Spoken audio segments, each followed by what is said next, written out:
l'histoire, mais quand il a créé l'homme, il fallait quelque chose. Il fallait le souffle de Dieu, l'esprit de Dieu, pour que l'homme devienne un être vivant. Et chaque homme humain sur terre, il a quelque chose qui appartient à Dieu. Ah oui, peut-être tu te dis dans ton cœur, moi je n'ai pas besoin de Dieu.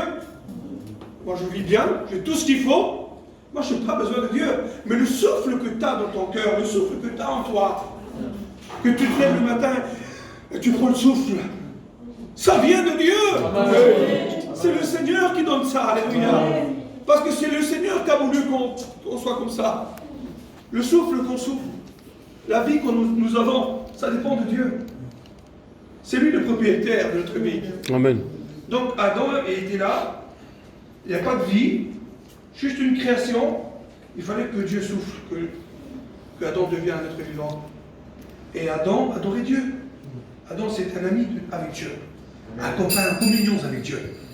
C'est pas beau ça? C'est pas beau ça? Être en communion avec Dieu? Amen. Hein? Être un ami avec Dieu? Gloire à Dieu. Un copain avec Dieu? Quand on prie, quand on se met à part, on s'adresse à notre ami. Oh. On s'adresse à notre copain, au Créateur, alléluia, qui connaît le profondeur du cœur. On s'adresse à lui. On sait qui c'est. Dieu.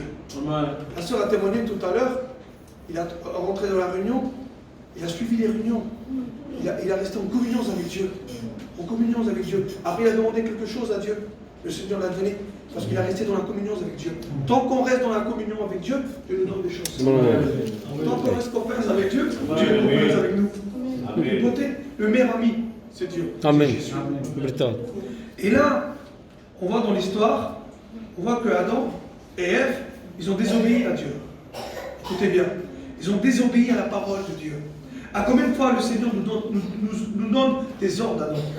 De dire, ne va pas là-bas, ne touche pas là-bas, ne fais pas ça. À combien de fois nous disons aussi à nos enfants de ne pas toucher des choses? Est-ce que vous l'avez fait déjà ça? Mon fils, ne va pas là-bas, c'est un danger pour toi. On le dit, nous, nos enfants. Hein? Pourtant, ils vont quand même. À combien de fois le Seigneur nous avertit à nous? C'est pas pour toi là-bas. Là-bas, c'est pas pour toi. Nous sommes chrétiens, c'est pas pour nous. Et on défend, on y va quand même. On va quand même. Et Adam, il a désobéi. Écoutez bien. On va lire ensemble en Genèse 3, verset 9. Et l'Éternel Dieu appelle à l'homme et lui dit, écoutez bien, où es-tu? Moi, je ne comprends pas, Seigneur. Adam, tu es créé à ton image, il est ami avec toi, tu parles avec lui, et là, je vois, Seigneur,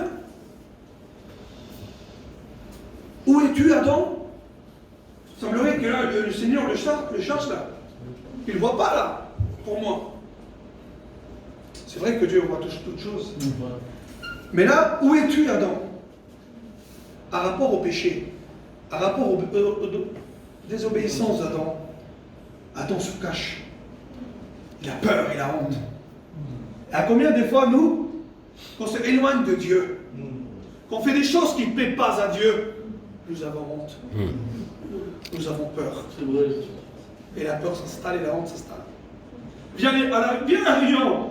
Ah, t'as vu, je ne peux pas. J'ai honte, mon Dieu, je ne peux pas. Je me sens mal, je ne peux pas. J'ai des choses qu'il ne faut pas et ça ne va pas. J'ai crié, je ne sais pas. Et j'ai honte. Adam, il a eu honte. Il a eu peur. Lui qui était copain, ami avec Dieu. Hein? Amis avec Dieu, copains avec Dieu, communions avec Dieu. Et là, Adam a peur. Il va dire, Adam, j'ai écouté ta voix dans le jardin et j'ai eu peur.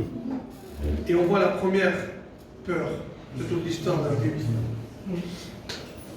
J'ai écouté ta voix et j'ai eu peur. Mais pourquoi toutes ces choses s'installent maintenant là? La peur, la honte s'installent.